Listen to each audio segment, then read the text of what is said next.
I certainly hope that athletes coming to the 2025 regatta will experience many different things, Right. many modernizations of Henley Royal Regatta.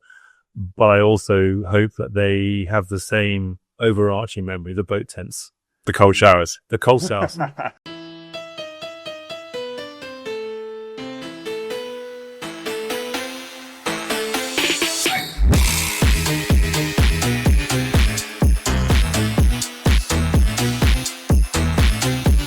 Hello and welcome to Last Stroke Counts. Today's guest is the new chair of Henley Royal Regatta.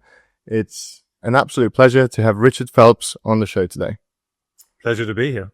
Thank you very much for inviting us here. We're at HQ, which is a fantastic place to film. It's very sunny, which is lovely, but maybe might affect the cameras a little bit, but I'm sure we'll be okay. The content is what we came for, really, anyway. I'm sure the viewers will forgive us for that. Yeah, I mean, what the viewers can't see is that out the window there, you've got Henley Church, you've got Henley Bridge, and just around the corner, you've got the boat tents, got the course going up. Yeah. It's happening. Henley Royal Regatta is happening. Yeah, we just surprised ourselves a little bit by working out that it's qualifiers 2 weeks tomorrow. It just comes down so quick every time. You sort of wait for months being like, oh, come on, when is it? And then it's here, isn't it? I feel like as soon as April rolls around the corner and you see the first sort of structures being put up, then 2 weeks later is Henley. Yeah, I know. I always love tracking sweeps to Henley. You know, when it's 300 and something sweeps to Henley, you're like, yeah, okay. And then suddenly when it gets down to double digits, below 100, you know it's close. Yeah. And you've obviously been involved in the regatta for a really long time, and we'll get into that. And yeah, I mean, what you just said is exactly kind of doing a bit of research. We realized that you're just such a fan of this event. I think it's amazing the position you're in now, and again, we'll get into that in a little bit. But I think to start where we normally do, which is always fascinating, is how you found rowing in the first place.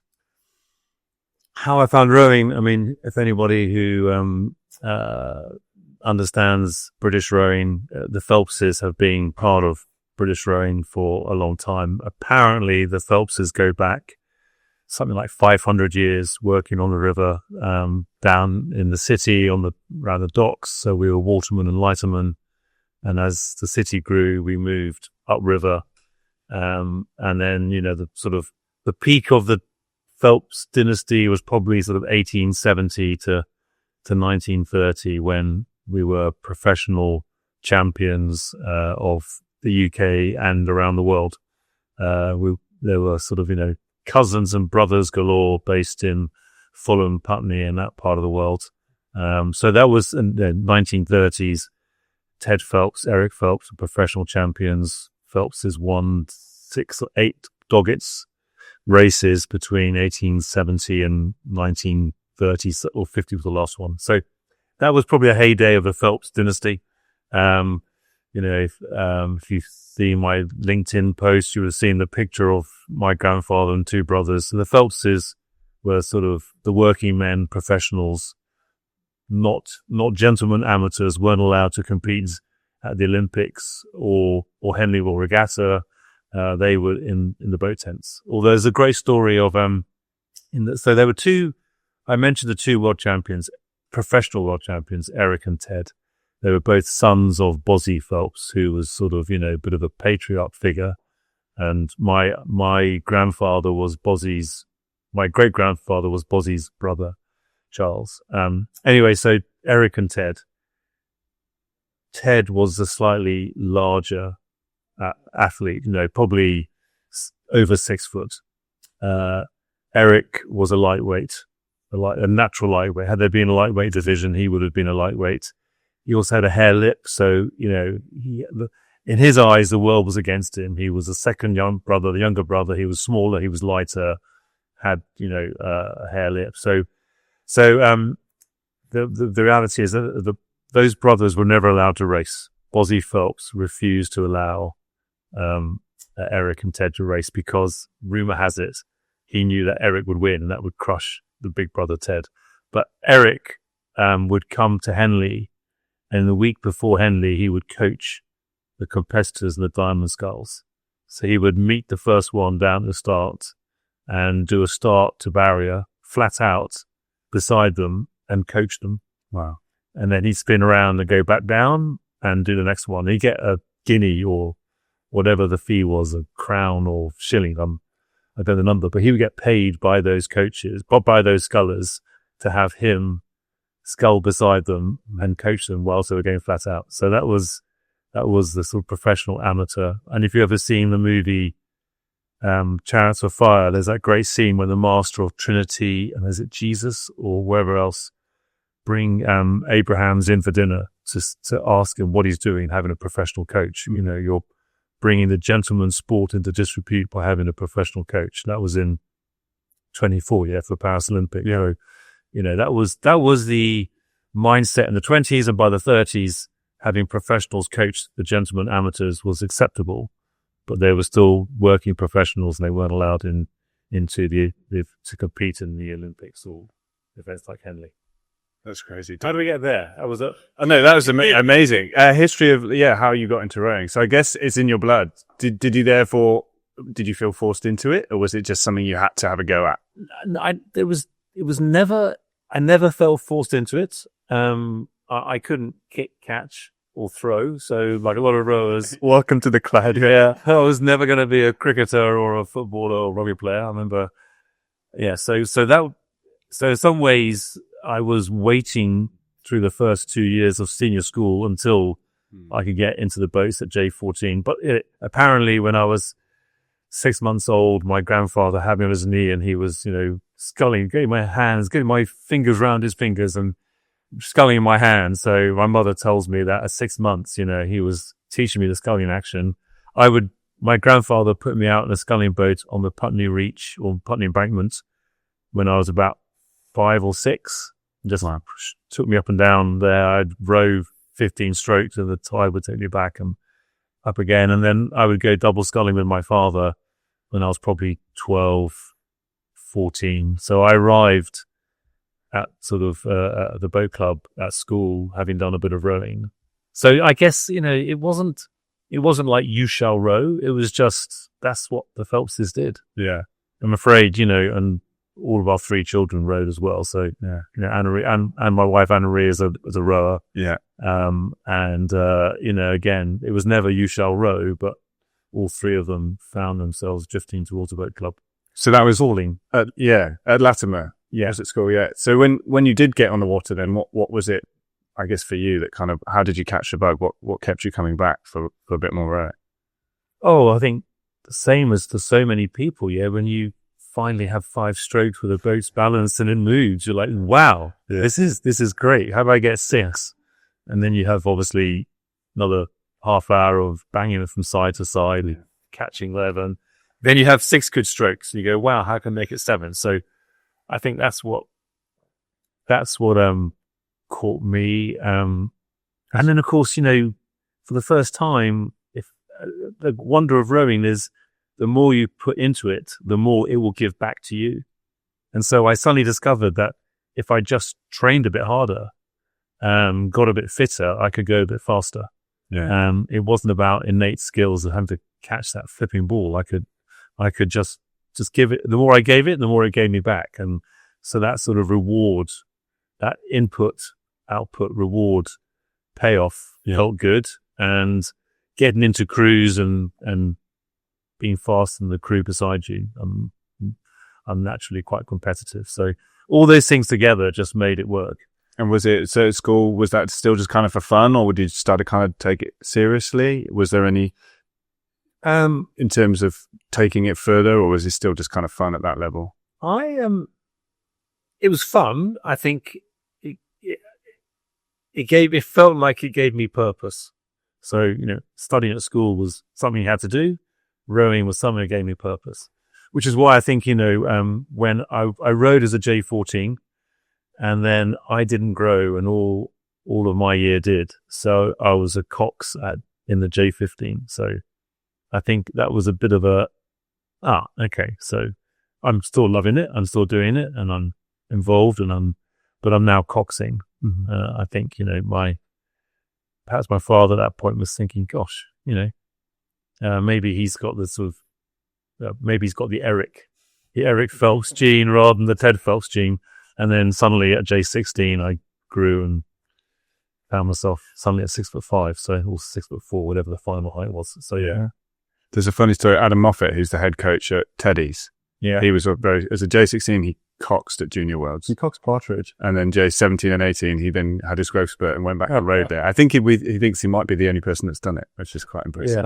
Yeah. At that level, yes. Yeah. Thought that, yeah. But I suppose, like, retrospectively, even though it's perhaps an experience that you may not have wanted at the time, retrospectively, it would have given you a lot more knowledge about the sport and the different boat feel and sort of maybe understanding the different aspect of the sport as well, what coxing is like, because not many rowers get to experience and then thus feel compassionate towards their cox in the boat. Yeah.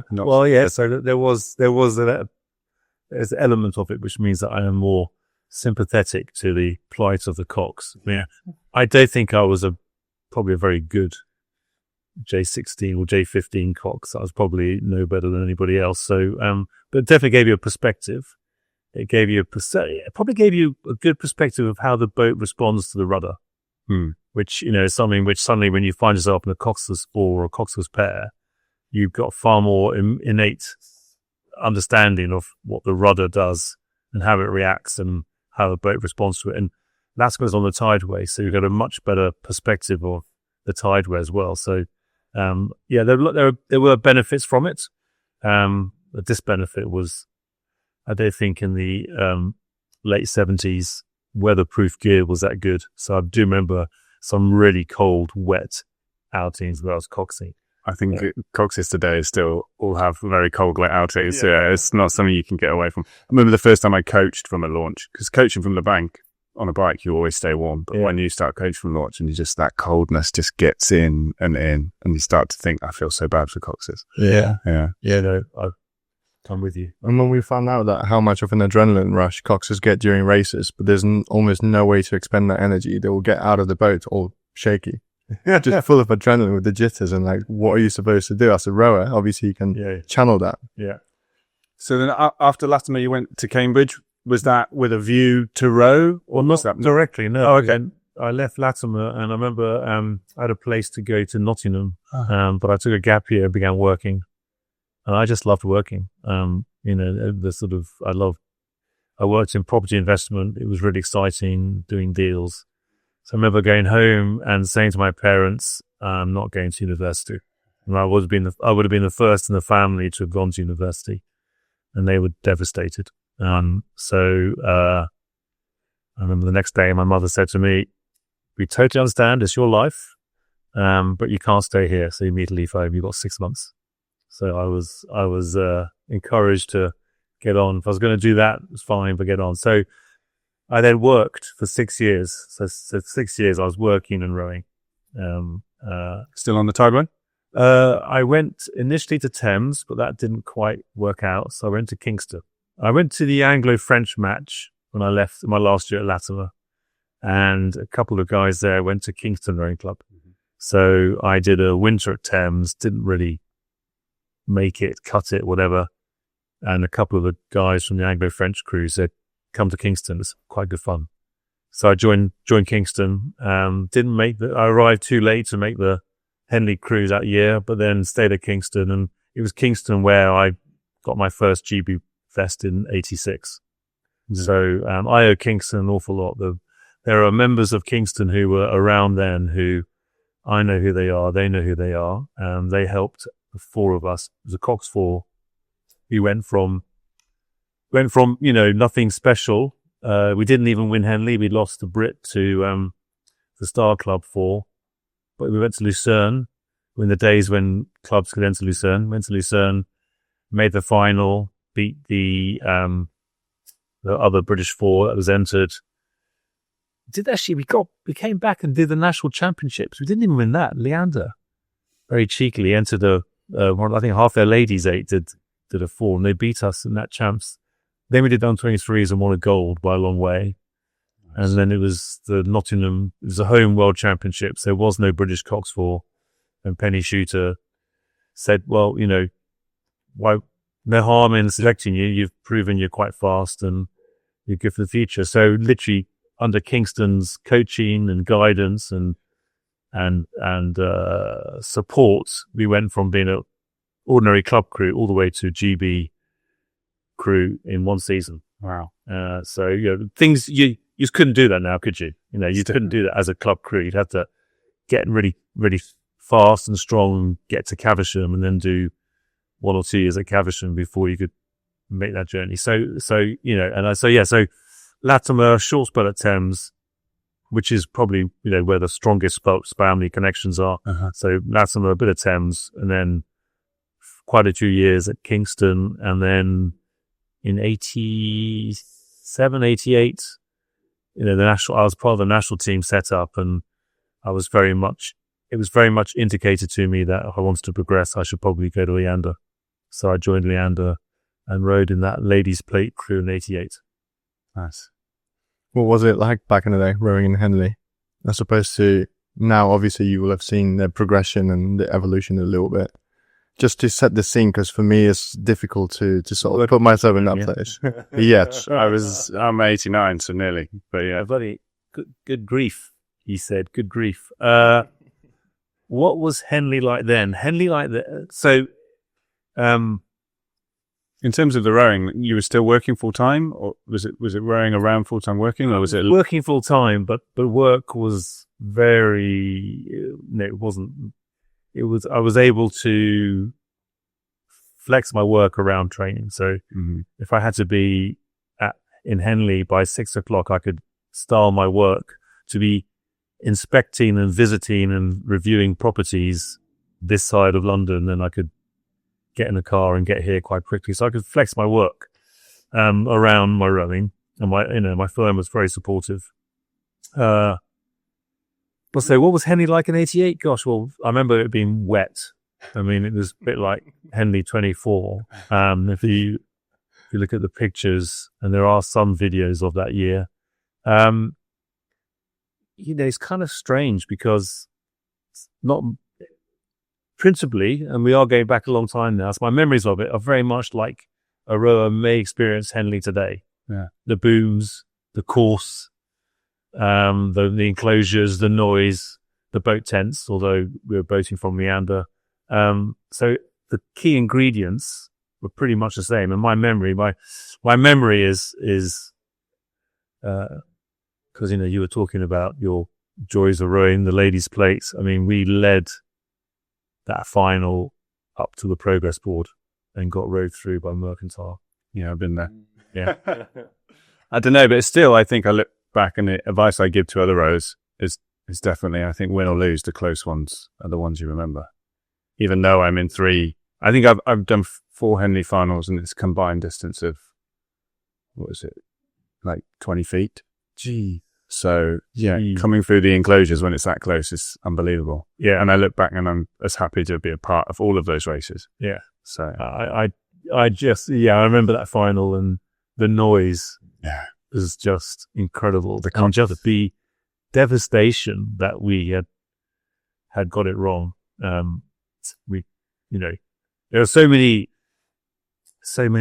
lessons you learn when you race anywhere but at Henley. So the mistake we made that final was we got up.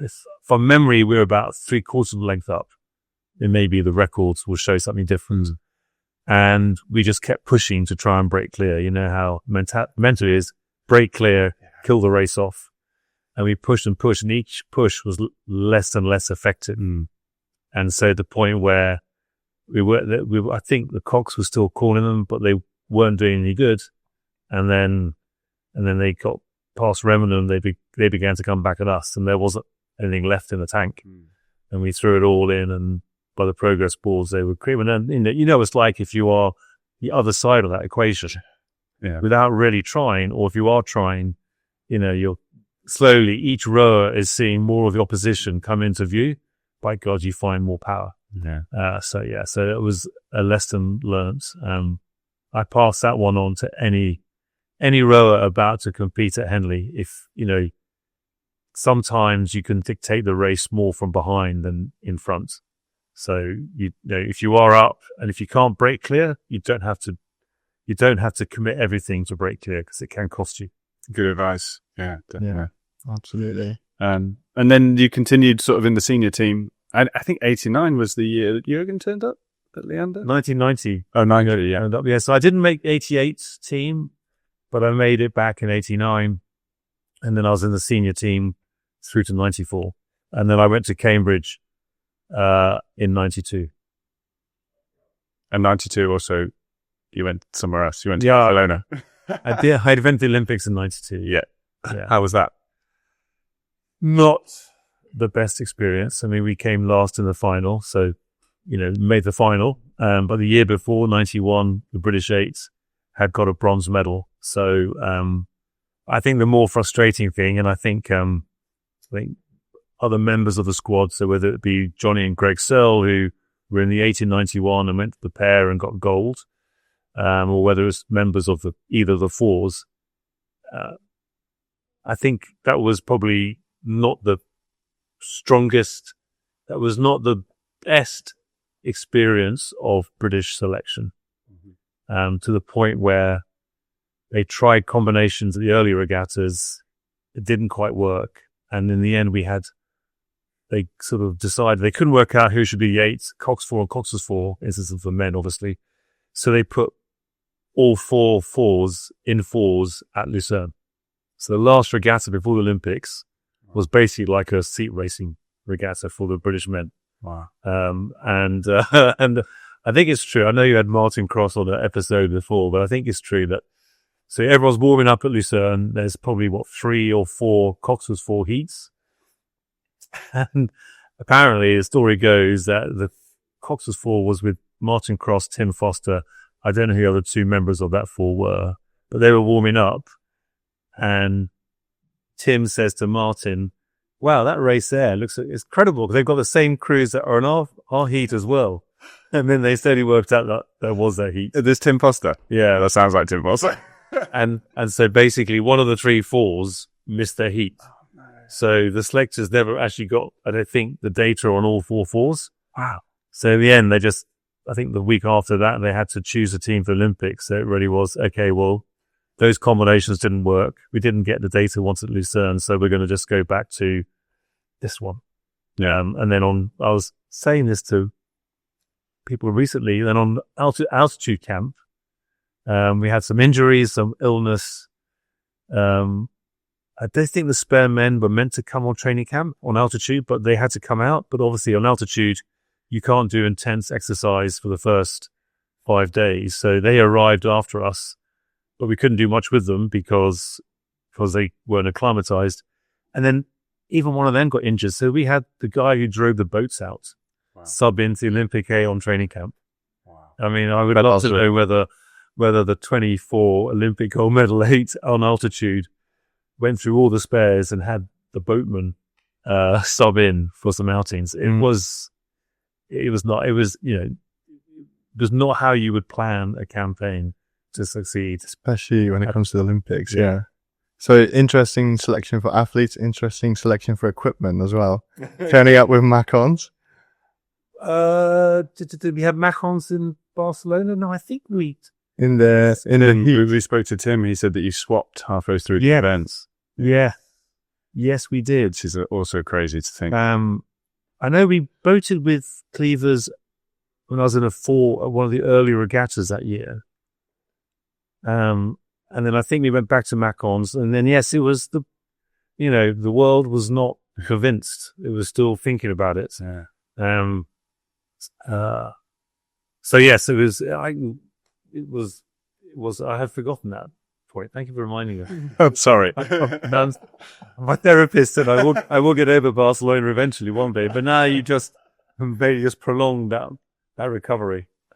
I'm just working for the better of your memory. So thank you. Making sure it doesn't fade. And did you say you went to Cambridge in 92 or 93? 92. Okay. So that was before. I was going to say that it wasn't, you weren't sort of, the Olympics didn't work. Let me see what else is. No, I'd already applied and got it. In terms of obviously having been a Thames rower, was that something that just kind of appealed to you on the rowing side of things? Well, no, basically, I could put that down because I'm going to fiddle with it.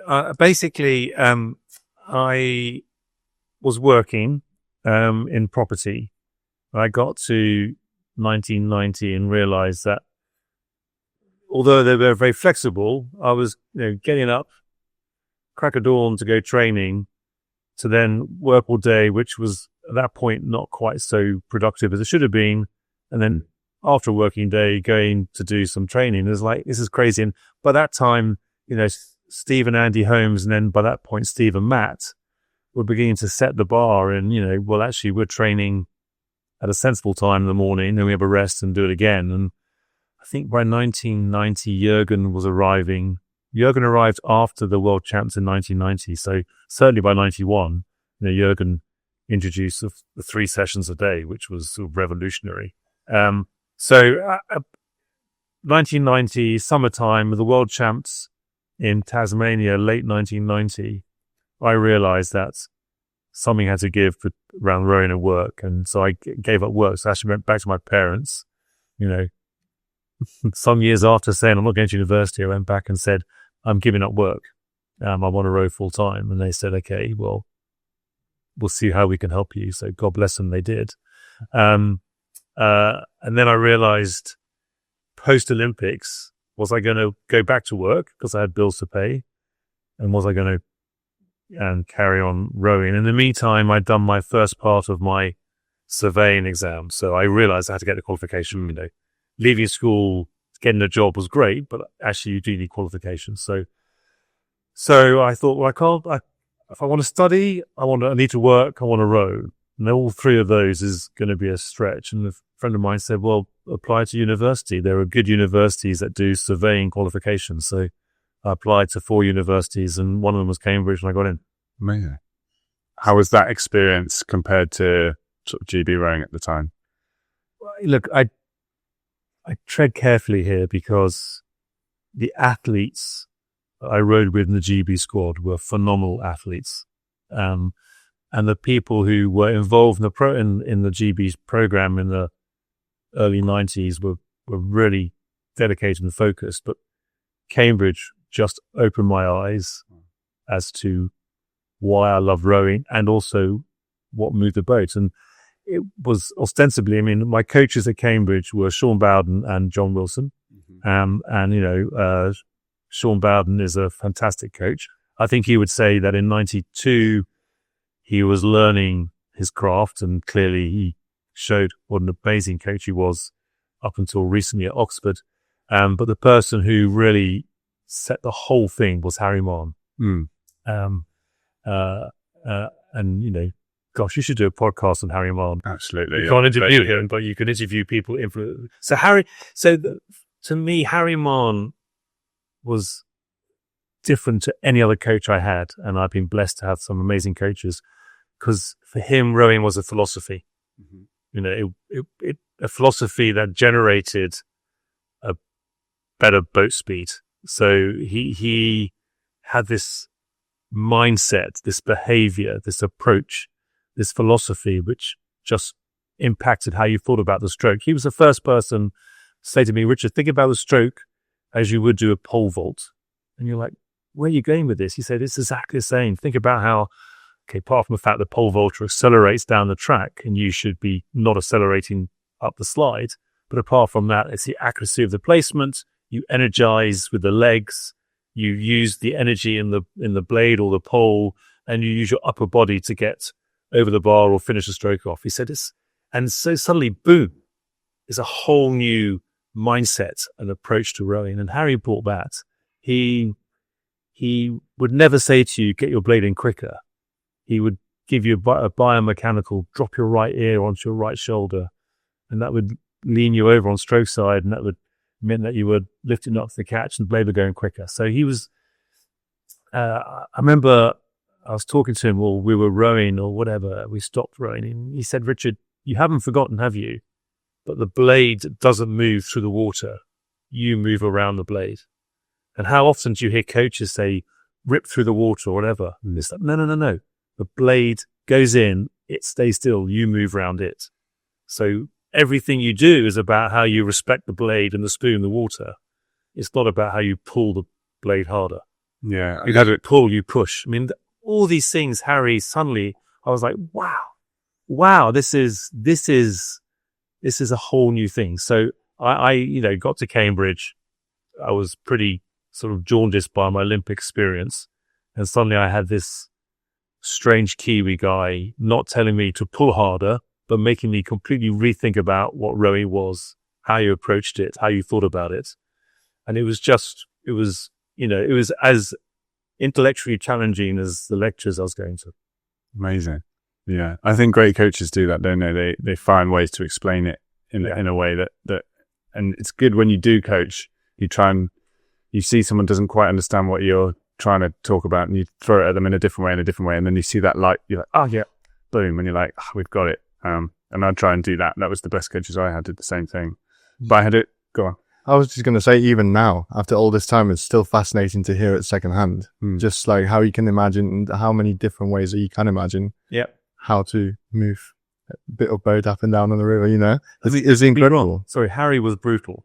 I mean, he was I remember there was an outing when I just, although he gave me all this great coaching, I wasn't quite getting it. You know, I get the catch. I want to grab the water and kill those fish and, you know, whatever. And I remember he was so focused on the blade being buried as you got to front stops. So if you were at front stops and then buried, you missed the catch. Yeah. And he would, no, you missed it. No, you missed it. No. And literally, I'm not joking you, for a minute, for 24 strokes, I just got, no, you missed it, Richard. No, you missed it, Richard. No, you missed it. No. I was to the point where you almost want to scream. Yeah. And then of course you say, that was better. But he could be, you know, when you've been harried. Yeah. But he had the ability to rebuild you, had the ability to say, okay, we've got to change this. I remember on training camp in Banyoles, he was small enough to jump in the Cox's seat with Cox 4. And he said, okay, whole crew, backstops, ready, row, stop. That was the worst stroke of my life. And I said, Harry, we didn't even get to front stop because that was going to be the worst stroke of my life. He said, you all spun the hands away too quickly on the slide before you could have rocked over. You weren't ready for the catch. You're going to miss the catch. I'm like, you didn't see that. He said, I didn't need to. I had to feel it. And so we literally then spent the whole outing practicing how you get off backstops, how you get that sorted before you start sliding. Yeah, brutal, but genius. Amazing. And you did, I think, 3 boat races? Yeah. You rode in? How many, what was the? So played 3, won 3. Doesn't get any better than that. Yeah, so Hat trick. That was turning the tide. So I arrived at Cambridge when I think Oxford had won 15 out of the last 16 races. Wow. So almost kind of where we are now for Cambridge. Any advice? Any advice to the current athletes competing in a boat race? Get Harry in. Oh no, it's outside of that. But well, look, I would say you need to focus on making your boat go fast. Mm-hmm. And then when you've got a fast moving boat, then focus on winning the boat race. I think that's the most important thing. I think that's probably the approach that any top performing crew should take. It is like, first and foremost, got to be a fast crew. Yeah. And when you're fast, and then you apply that to your opposition. One step at a time and one stroke at a time, as I'm saying. You know, when you were rowing at Leander, you didn't know you're going to be racing in the final. So you couldn't think about them. All you could think about is we need to be faster we need to make ourselves faster each session. I mean, if you were Leander in the 10s, I don't know whether they still have the 500 meter post marked out. Yeah. Yeah. So, you know, what Jürgen brought British rowing was you measure every 500 meters, you know, and so you just know. So if your ergo scores are getting stronger, if your boat speed is getting stronger, you know you're getting faster. Yeah. And then you get the point where you know you're so fast. If someone beats you, well, good on them because they must be really good. Yeah. And that's so, you know, my guidance to a boat race crew or to any crew really is just make yourselves as fast as you can be. And then if you have done that, then you can focus on the opposition and you've put yourself in a good place to win. In my first year at Leander, all of us were very new. I think maybe one person in the crew, Will Satch, had been there a year. And we spent all year working off the 500 meter markers. And then the booms went up, and the coach was like, well, now you need, there's the barrier. And, and we were like, that's so confusing. Like, no, we're just going to go off the 500. So we just stuck to our 500 meters. We didn't work off the barrier or the 40 or anything like that. They're not far off. The 40 is basically middle anyway. Yeah. But yeah, just deep introspection and huge focus on what's happening internally. Don't even think about the competition. That's a bit of advice. Yeah. We hear it time and again from great athletes talk about process, not outcome. The more you get fixated on the end goal, the less the way to the end goal is to focus on the everyday. Yeah. Control the controllables, exactly. All those cliches. Yeah. But, but to be honest with you, my first year at Cambridge, I was more focused on making the changes I had to make. Getting in the boat. Yeah. I don't mind admitting, and I think everyone in the blue boat of 93 knows this, but literally it was the Sunday before the boat race. No, it was a Saturday. So the men's head had been in the morning. We arrived when everyone was packing up, and we went for a row in the afternoon.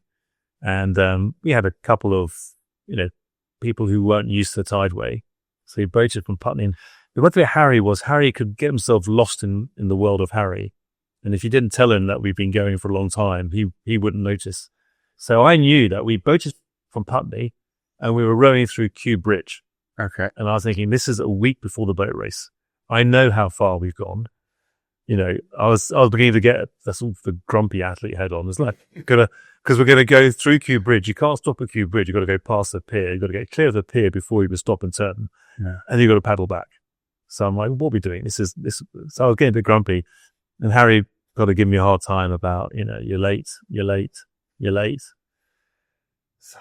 So angry. I just literally threw the blade in. He said, yep, that's the first decent catch you've had all outy. I was like, oh, all right. Okay. So it's like that. So literally I just I didn't quite throw it in, but I just sort of threw it in, left it there and just pushed the legs. And I remember he moved on because he'd seen the change he wanted and was giving someone else a hard time. And I thought, well, I guess at least I got there just before the race. So yes, I was, for most of my first year at Cambridge, up until that Saturday before the boat race, I was more focused on making the technical change that Harry wanted from me.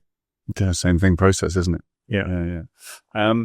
And then quite early, so I sort of saw from a bit of research, you went on the Cambridge board in 94, GB Rowing Council member in 96. So even sort of before your rowing career was over, you started getting into maybe some of that kind of stuff. What was the motivation behind that? Was just a love of the sport, of wanting to see improvements, or?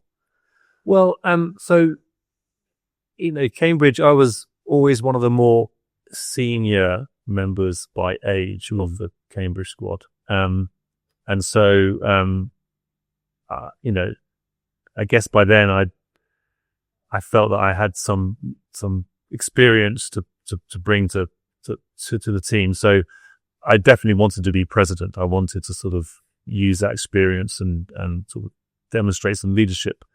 So I became president. I was president in my last year in 95, and that makes you a president of CUBC then. Okay, it was just the men. I think now all the presidents of the various clubs that make up CUBC are on the board, you're on the committee. Yeah. And then, I was going straight from Cambridge into work, and therefore, had the ability to put back and stayed on the committee. So I can't remember when I stayed on the committee before, but I was on the board or committee of Cambridge. And then, by this time, did you say I joined British Rowing Council in 96? That's what it says on your LinkedIn, I think. That's where I got that from. Okay. So I remember, way back then, there were the sort of founding clubs of the Amateur Rowing Association, had seats, fixed seats. They were, so Cambridge had a seat. And by this time I started work. I think maybe I was not married then, but Anna Marie and I were definitely an item by 96. And maybe she was on British Rowing Council, Amateur Rowing Association Council as it was then, because she was athletes rep or head of the Women's Rowing Commission.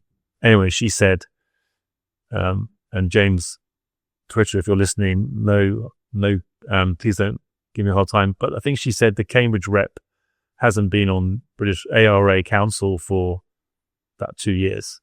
And I happened to work in the same firm as him on the same floor. He was very senior compared to me, but I walked around to him one day and I sort of rather stumbled and said, how would you feel if would you ever think about standing down and letting me take the Cambridge seat? He was like, yes, yours, done.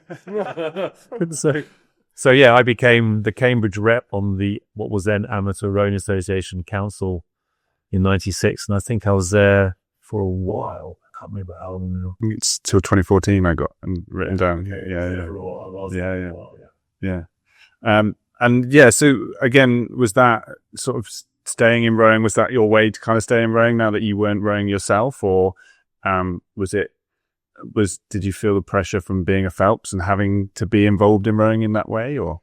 Well, was it the case of wanting to bring in some changes that you thought the sport maybe had needed at that point? I'm going to be honest to say it was more out of duty rather than inspiration. And I just felt that I'd had this really privileged time in rowing. I'd, been to the World Championship, also world medals, being at the Olympics, at our boat race. And Anna Ree she was giving back for sport. And I think we both just felt that we both had a very good experience, and it was our duty to put back in for sport and get involved in its organization.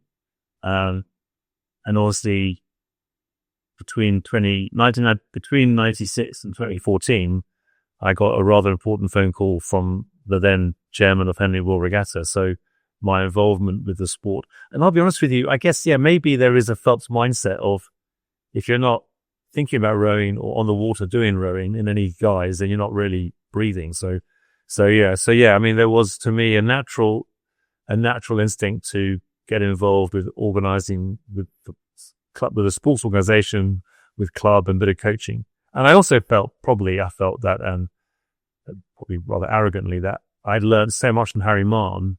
I wanted to share that. I wanted other people to, like a disciple, I wanted them to all hear the lessons from Harry. Yeah.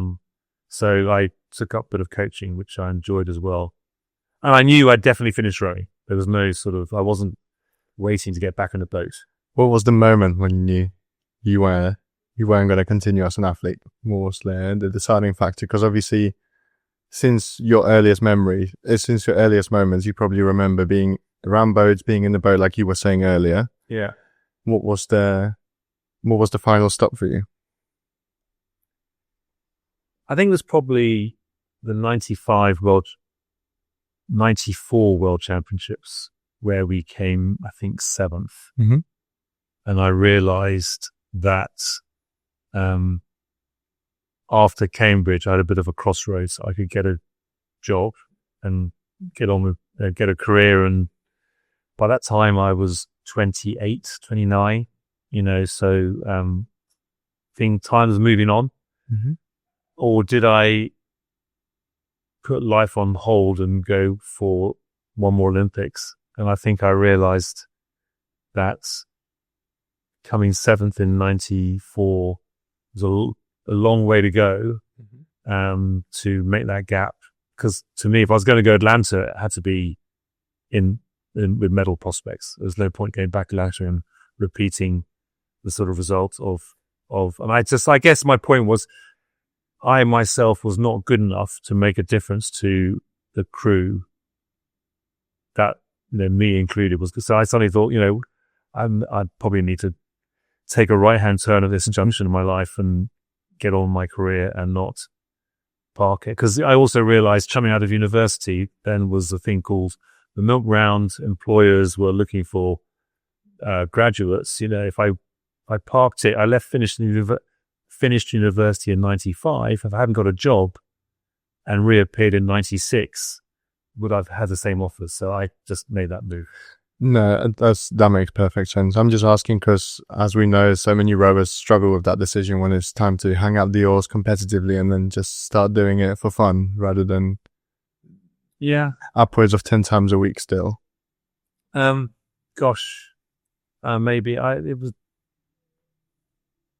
Yeah, maybe. Look, I don't forget. So coming back from the World Championships in 94, I realized that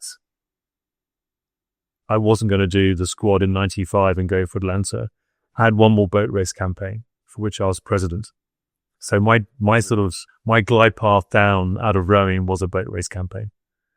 So, it wasn't like I went from 94 World Championships to nothing. I did boat race. I must admittedly, I did boat race and then very quickly went down to nothing. But when I started my 95 boat race campaign, I knew that probably the boat race 95 was going to be my last competitive stroke. I also noticed when I was looking at World Rowing, 7th place was a 5:32 in 94. I think that's pretty fast.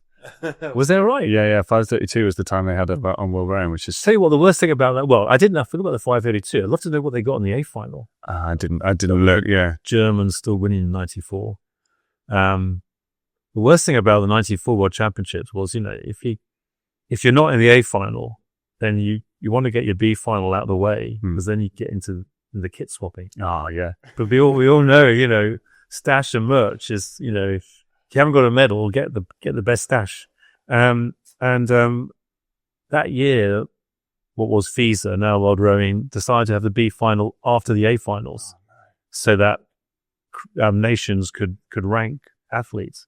So we were the last race of the regatta. By the time we got off the water, everyone had done the kit swaps. It was nothing. It was a pair of socks from the Cuban team or something, it was like miserable. It was like lose. You're in the small final and don't get the kit. In 2010 at under 23s was one of the first years where they split the finals over different days. So we had our day, we had the Saturday final, and then there was the Sunday finals for the 8s and stuff.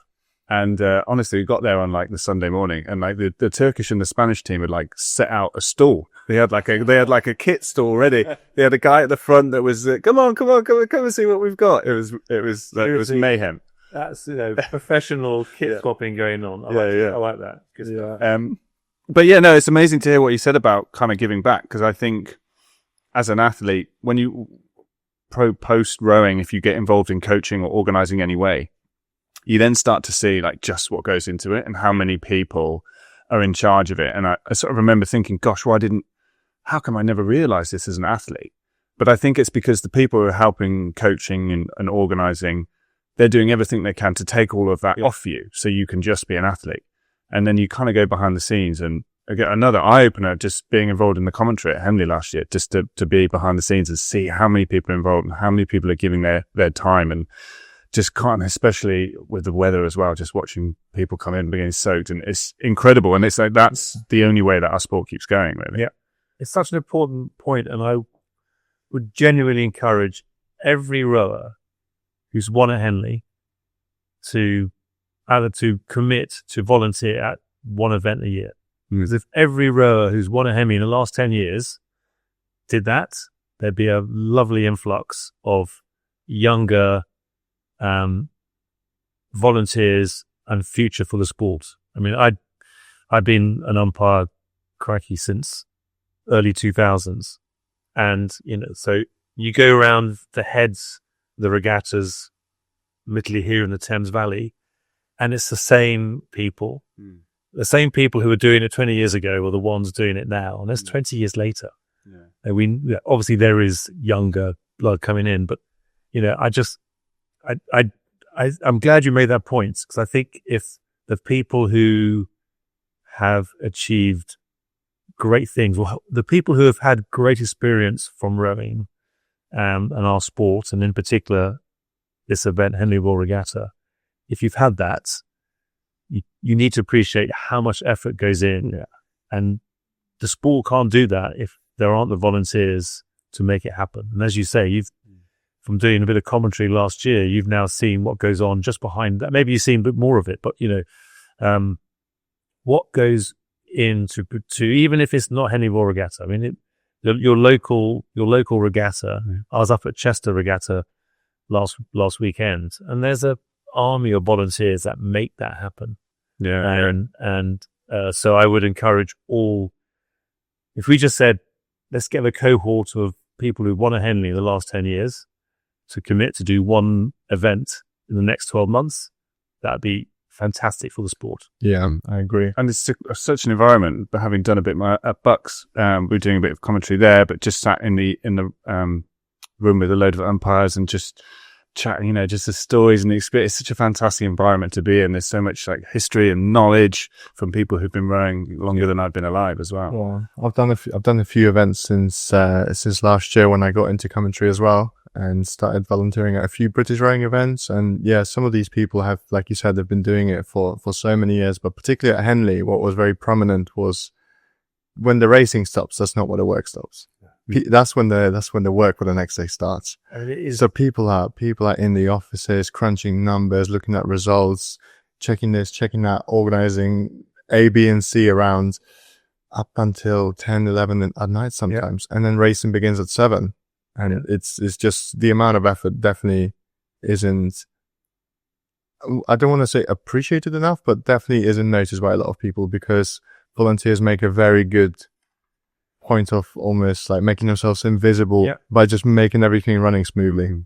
Yeah. Well, that's, the sign of a good regatta is when people don't realize there's been a huge organization. It's when it goes wrong that people suddenly realize that there is a huge organization. But I don't know how we got onto this, but giving back to the sport is quite an important thing for me. Yeah. So then talking about that, like you said, you mentioned you got involved with Henley in 2002. Was that? Well, so it was 1997. Okay. But I got the phone call. From who was the chairman at the time? Mike Sweeney. Okay. I'm going to ask you one favor. Can you move those biscuits out of the sun? Oh, sorry. Now you can edit that out, or you can use it, keep it in as evidence of my OCD-ness. I think OCD is a good trait when someone's organizing and running something, because you don't let details go unnoticed. So I think we'll keep that in. I don't know how much you guys know about the way it works, but in December the stewards elect new stewards. Mm-hmm. I had no idea. I mean, I raced at Henley from 85 to 94. Raced at Henley. After that, I was a merry visitor to Stewards Enclosure and various bars. Didn't have children, so life was just a good time, yeah. I had no idea how Henley worked. I didn't know about backer launch. Didn't know you can get on launches. Didn't know backer launches. Didn't know anything of that stuff. And then suddenly one evening, it was December after the AGM in 97.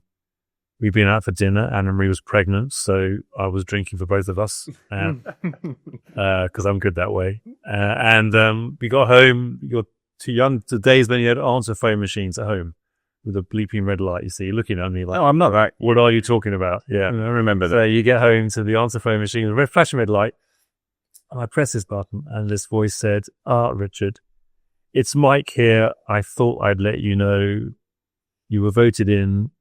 Congratulations, you're one of us." And literally, I played it 3 times. I was thinking, who's Mike? What votes? And you hadn't applied, you'd just been voted in. Well, no one applies to be a steward. Okay. You don't even, no one knows that they're being considered to be a steward. So literally, I remember I said to Anna-Marie, "Can you listen to this?" And she said, "I don't know who it is." So literally, next morning I got up, went to work. I was in the office. I was working for a bank at that point.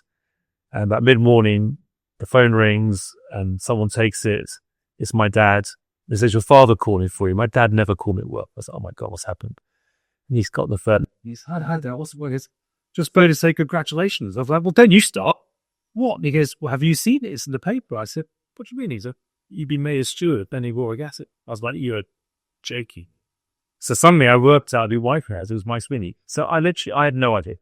And, last December, I had the pleasure of phoning 5 people, mate, and deliver that same thing. Now, this day and age, with mobile phones, you don't leave it on an answer button, you get them.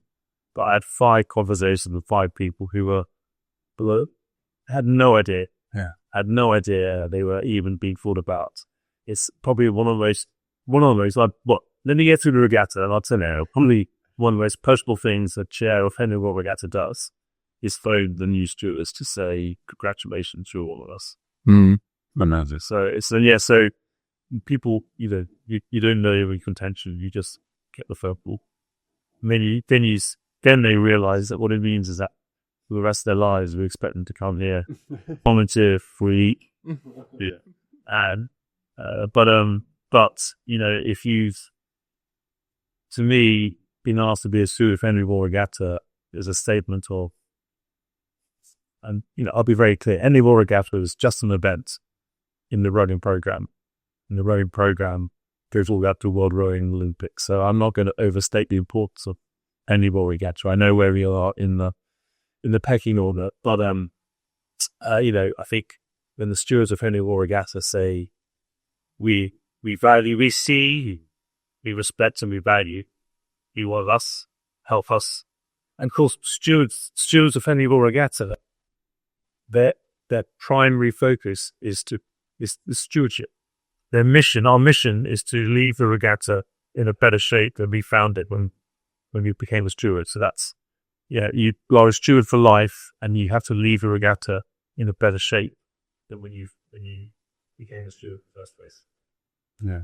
So I think at that point on stewardship, I was going to ask, having been involved that long, what changes have you seen? But then I guess part of it really is trying to keep it the same as much as it is making changes.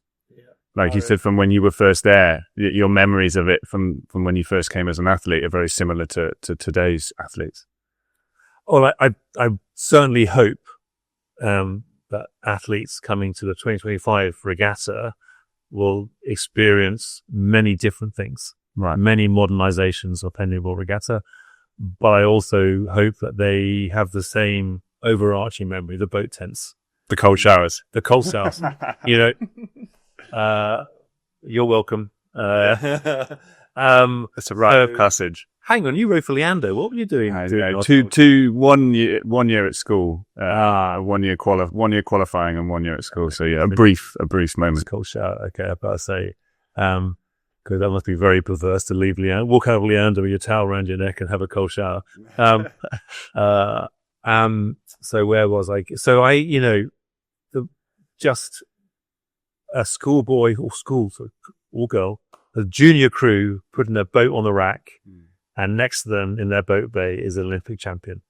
That was the same when I first rode here in '83 as it is now. So there are some fundamental core iconic elements of Henley Royal Regatta, but the ergo room to warm up in, Regatta Cafe. What else do we try and do? So, there are many broadcasts. Broadcast obviously is something which the athletes all assume will be there. It's a key thing. You can watch your race from 10 years ago for free on YouTube. So there are many things that we have improved. So I'd like to think that if Richard Phelps, who rode Henley Royal Regatta for the first time in '83, walked into the boat tents now, there'd be things that were very familiar and lots of new things that have made it better. And that is one of our strategic principles, the ever better competitor experience. How do we make it better and better for the competitors? Given the fact that we are on a river, which every now and then has a little tiny bit of flow. There can be a bit of a headwind every now and then, not much, on its Gulf. So in the context of where we are and what we are, how can we always make it better for them, for the competitors? So I'd like to think there are some differences. But I remember around this table when I first joined the committee in 2002, I think it was, there was something being discussed, and I was still a new boy in terms of steward, only been a steward for 2 or 3, 4 years. Certainly new to the committee. I remember just there was an item, and I just didn't realize that the way it did work was, you listened to how it was going. And I remember I was like, yes, we should do this. I think at the time Mike Sweeney was chairman and sort of asked the question again. I said, yes. And hand came across and said to me, evolution, dear boy, evolution slowly. So it was like, don't Henley changes, but changes with purpose, with deliberation, always well considered. We get there, will sometimes lead the way, but it's always deliberate, considered, thought through. And that's how Henley works. Amazing. Well, you then improve something that's premium, luxury, and high end, which I suppose this regatta is the prime example of that in the rowing world, of anything that exists by making rash decisions, trying out new things, taking them away, etc. For example, if you compare that to some of the biggest companies in the world, like one of the most renowned for this, using this philosophy, what you're saying exactly right now is Apple. They will very often be a few years behind the curve in terms of like the newest, latest tech, but when they release it, it just works. Yeah. And there's no problems with it. And like you said, it's well considered and it's evolved with purpose. Yeah. So, and therefore you're right. You, given where Henley is today, we change at our peril, but we can't stand still. If you either go forward or backwards, you can't stand still. So we have to go forward. We have to keep changing, have to have a very clear view of where we're going, what good looks like, what success looks like. And we need to deliberetely tread down that path on change. But do so in a way that, when it's launched, it's like the Apple product we talk about. It has to be perfect. Yeah, definitely. And then in terms of becoming chair, is that something that you wanted or had an eye on, or is that another sort of gets thrust upon you? Well, I don't. No, I never. I sort of, as someone who didn't know how you became a steward, all the rest of it, I certainly had no aspirations to be chair. Had no aspirations to be on the committee until I was asked to join the committee. But obviously, having been on the committee for a long time, I saw, again, I saw myself as one of the more senior members around the table when Steve's tenure came to an end. So by the time I became chair, then yes, I thought I was a good candidate to be a chair. Yeah. And it was quite funny. I read the bit that you said about how there's lots of things to do with being in charge, which even being one step down, you didn't realize was there. And I think that's quite a funny universal thing. We spoke about before. You can be I was assistant coach for a long time. Like, well, I see his job. I know what that job is. And then you get that job and you're like, oh, this is so very different than what I thought it was. And we were coaching and you were away for a little bit of time and I had to take the reins. And then athletes were coming to me with questions and I just realized, well, there is no Tom. Like, the buck stops with me and they're looking to me as if I've got the answers and I kind of have to fit that role. It's both an empowering and terrifying experience. Yes. I mean, look, I'd be the first to say that we have an amazing team here at headquarters. So, even if there wasn't a chair, a Henley Royal Regatta would happen to its high standard anyway, just because the team in this building know how to deliver an amazing regatta year after year. Sometimes you could say, despite the stewards getting in the way, headquarters deliver an amazing regatta.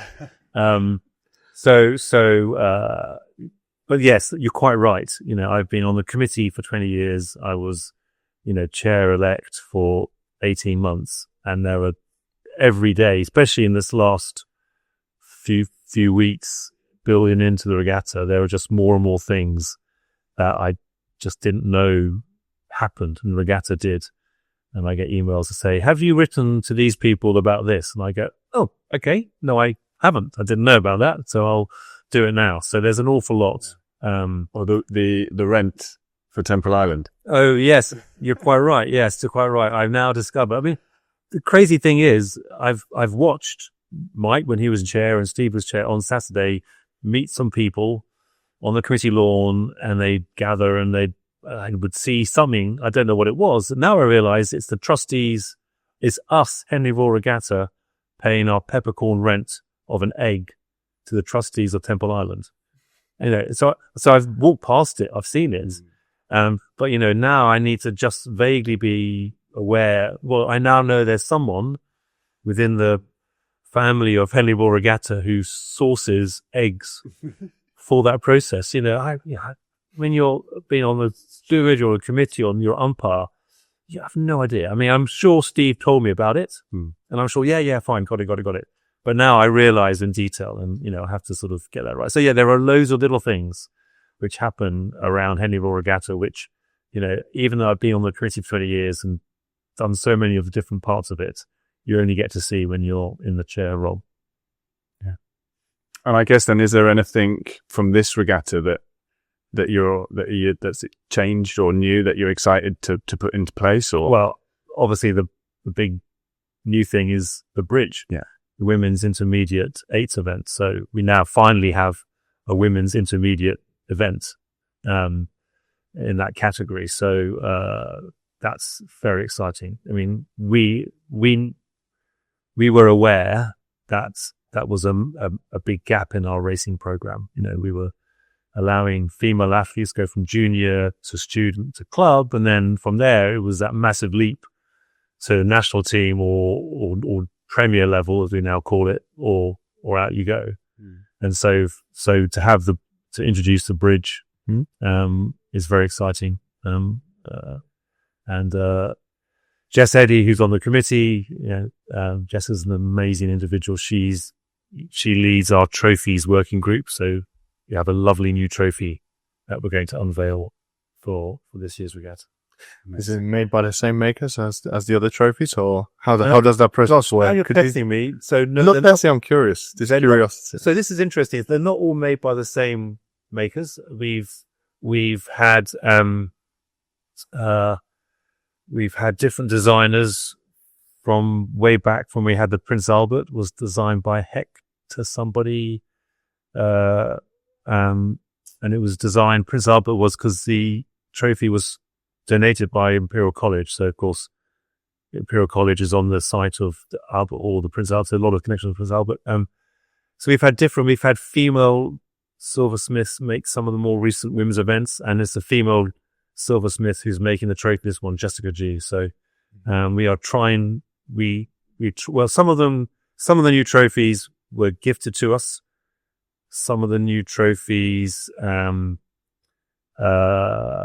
we've purchased from existing supplies, and a lot of them we have given the it's not mandate, that's a awful expression, but basically we've commissioned. Thank you very much for helping me complete that sentence. We have commissioned a lot of and mainly, always hopefully British-based silversmiths, and we're trying to use our commission to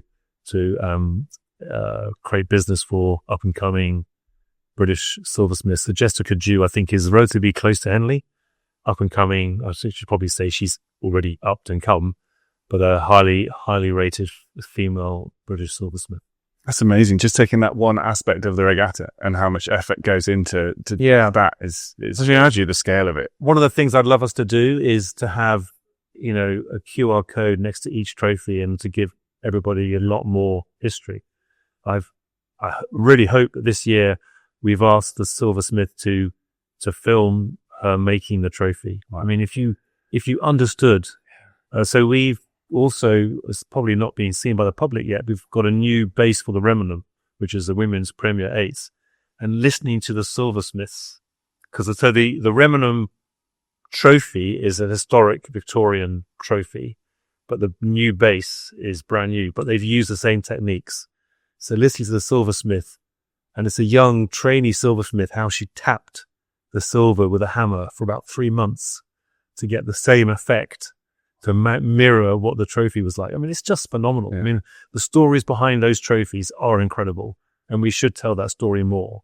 Because if you're not into your own, you can walk around the trophy room in the steward's enclosure and see them all. I mean, they are.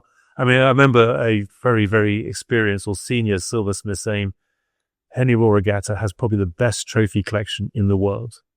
Because you have trophies going back 185 years. Yeah. And every trophy has a story, and it's historic. So, I remember that person saying that, thinking, my God, are we doing enough about our trophies? Are we telling that story. And by the way, if I'm going to really bore you now, I had a meeting with, I'm going to get the word wrong, the person who looks after our trees. And I was talking about how we would plant new trees and everything else. He would say, well, that tree, and I've forgotten who it was, and I'm apologizing. And anyone listening is into your plants. My apologies for ruining your topic. But I was talking to him. He said, well, we didn't plant that tree because if you go back to medieval times, that tree was further up the Chilterns. And so all the trees we planted have some connection to whether they were local, whether they're natural, whether whatever. And he suddenly realized that, we just walk past trees in the enclosure. Yeah. We walk past trees in the car park. Each one has been thought about. Each one's got a reason. Each one's got a story. And we just don't tell it enough. So I really want to try and bring that out about Henley, because you begin to realize how every iota of our event is thought through and done to the highest standard possible. And that's magical. Amazing. That's so amazing. Well, that's precisely why I wanted to ask that question. I think we could do an entire podcast just talking about all the little traditions that are, around the regatta and like each different elements. I think there are, like you said, hundreds, and people will just walk past and not stop. And even it would be difficult to know where you could even find out about, the history of some of these things. So I agree with you. It would be incredible to bring this out and just for people to find out more, because I'm sure I'm definitely one of those people that is interested in that. And I do find that fascinating. Particularly, I obviously don't come from Britain. Yeah. So I originally come from Poland, and we have no comparable event, I would say, in any sport. So to see anything like this to me is just was fascinating, for lack of a better word. Yeah. Well, I love that. I guess we have to thank the past generations of stewards who, inherited this event from the town folk of Henley. I mean, for those who don't know, Henley Royal Regatta came out of the fact that I think in the 10 years before, there have been about 4 or 5 boat races here. So the first boat race was 1829. And the business folk of Henley realized that actually this rowing thing brought in quite a good crowd. So they thought, well, why do we have an annual regatta rather than rely on Oxford and Cambridge to turn up?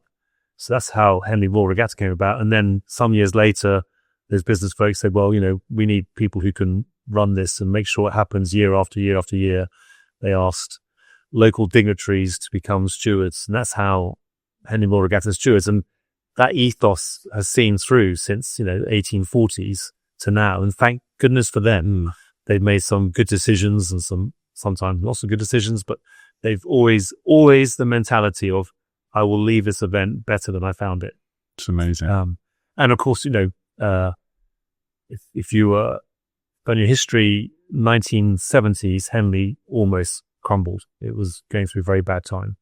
And so, the chairman before me of John Garton and Peter Coney, they may nowadays be seen as being very old fashioned and slightly from a world gone by, but we can't ignore that they rescued and grew this regatta and have allowed the chairman since then to add icing to a good cake rather than have to make the cake. Yeah. So but I take your point. I mean, we are fairly unique. Well, we are pretty unique in our sport and pretty unique across a lot of sports for having been where we are, who we are, doing it our way for nearly 200 years. Amazing. That's great. Yeah. Yeah, that's awesome. I don't think we can take any more time. Having listened to all the things you've got to do, we better let you go and do them. But I think maybe we can just finish with our... Well, before we do quick fire round question, I guess just to understand. So the chair position is for what is the length of the tenure? 6 years. 6 years, yeah. Okay. And then how was, I guess, the first few months of being in this position? Was it what you'd expected, or how did you enjoy it, or the opposite? So it's kind of normally when you start a new role, you're drinking from the fire hose. You're sort of trying to get everything, so all the information come in, and it's been almost the opposite for me in my first sort of year as chair, because I landed as chair and it was post the event. I took over sort of effectively August last year it was the Olympics. So, not the headquarters, but a lot of the stewards, and we're all busy with Olympic stuff. And then I've been in charge of our strategy. So for me, the first 4 months was getting our strategy through what we have a forum in November, and then through our December meeting, getting those new stewards sorted out, make sure everyone was happy with the new stewards, getting through our financial year end. So my first 4 months was just some very discrete tasks I had to get done. And then the first part of this year, because we're on this big journey to gender parity, I was doing going out doing a club consultation. So February, March, April was driving around the country, talking to clubs, going to Amsterdam, talking to Dutch clubs. So, doing video calls with Australia and New Zealand. So really reaching out to clubs. And all the time, the regatta was getting closer and closer. And then, as I said before, it's been the last 2 months, as you count down towards the regatta, that I've been realizing that I have to hand eggs over on Saturday and have to go do this and write to this person. So it's somehow the sort of drinking from the fire hose has been for the last 2 months, as you begin to realize everything that has to happen for the regatta. The first 6 months was about the strategy, the financial year end, new stewards. So it's been a sort of an interesting inverse of the usual new job experience. But I'm already, for me, sat here now, we're 2 weeks before qualifiers. So 3 weeks today will be the Thursday of Henley Law Regatta. In some ways, what will be. The regattas is kind of set now. The changes that we've made. There are other changes other than the bridge, not new events. There are things that members in the enclosure will experience. There are things that competitors will experience, small things, but there are changes. They're done. So I'm already thinking about that 5-year strategy or the 10-year strategy, the changes, the gender parity. I'm thinking about life beyond this year's regatta. Mm-hmm. And every now and then I realize actually I have got the regatta to get on with as well. So I keep flipping between those two positions. That's incredible. And then over the course of the 5 years, in an ideal world, what's the most groundbreaking change that you'd like to see, or would you like to keep it a secret? Well, I've already gone public. Henley Royal Regatta will achieve gender parity in events by the end of this year. We will announce our gender parity event program at the end of this year. Our first women's event was 1993. Under Steve, we added 9 new women's events. We need to finish that journey. Mm-hmm. We can't be accused of rushing that. So that's a bit of a priority focus for me. But that will be announced in December after the general meeting. And, I know I've got to bring all the body of the stewards across that, along with me in that journey. I now know what the clubs want, and that's been a fascinating experience, hearing what the clubs want.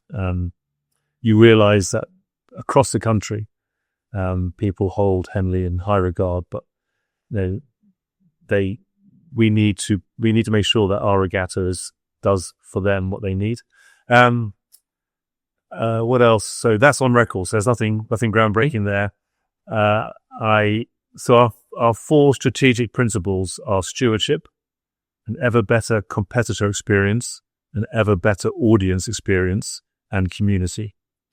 Those are 4 principles. So everything we do must be achieving those principles. So I guess the focus will shift to that competitor and audience experience. How do we improve that, and how do we accelerate that improvement? How do we make more changes more quickly, better?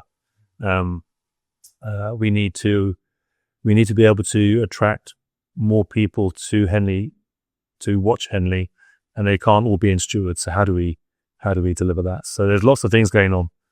Watch this space. Amazing. That sounds great. I'm really excited to see what changes are going to happen. Definitely, Henley Royal Regatta does keep delivering. So I'm glad, having listened to the story and how passionate you are both for the sport but for the role, the kind of respect that you treated it with, I'm sure it's in safe hands. Gosh, I'll tell you what, let's get through the first regatta and then you can send me a message whether you still think it's in safe hands. there's so much more No problem. we can talk about, and maybe we can do this again after the event or in the run up to the next year, and talk about. There's so much more we could go on for hours and hours. It's fascinating. Well, let's do it after we've announced that gender parity. That would be amazing. Yeah. Cool. Great. Awesome. Shall we do Quick fire? Very quick fires. Oh, quick fires. Okay. Yes. It's just a series of questions that we ask typically at the end of each podcast. Okay. Out of all the rowing venues that you've raced at, trained at, or visited, what are some of your favorites and why? Lake Barrington, Tasmania. Wow. Just amazing. It's like God built a rowing lake in the middle of a magical island. Wow. Obviously Lucerne, because it's iconic, and here Henley. Mm-hmm. I mean, if you paddle down the course and turn around and see the view, and your heart doesn't miss a beat, then you're not human. Yeah, I agree. If you were to repeat one race or one event again when you were a little bit older, what would it be and why? Can I get different results? Yes, it's either for the experience or for a different result. Well, if I could row a race again and just do it exactly the same, the 94 boat race, because that boat just was sublime. It's one of those outings, one of those crews where, because it's quick fire, sorry. That's good. Quick question is not quick answer. It's one of those crews where literally for the week before, I was getting sadder and sadder after each outing because I knew there was going to be less outings in the boat because it was just a joy to row in it. And you had Harry just encouraging us to be more and more bold with how quick we get our catches in, how could we apply our legs with more certainty. It was just beautiful. So that I would row that race again and again. If I could row a World Cup final, a World Rowing final, the 91.8, because I give Gary Herbert full credit. We were lying fourth, and he convinced us we were on course to get a medal. And I think if you were to freeze frame the race, we probably weren't. But in hindsight, we could have got silver.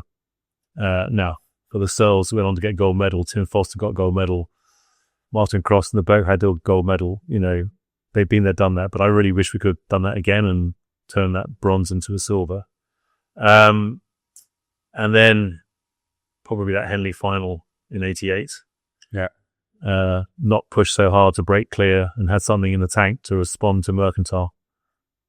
There you go. Great. Awesome. The question I asked, if you could travel back in time to the age you were when you first fell in love with rowing, what advice would you give that young lad? Stretch more. That's a good one.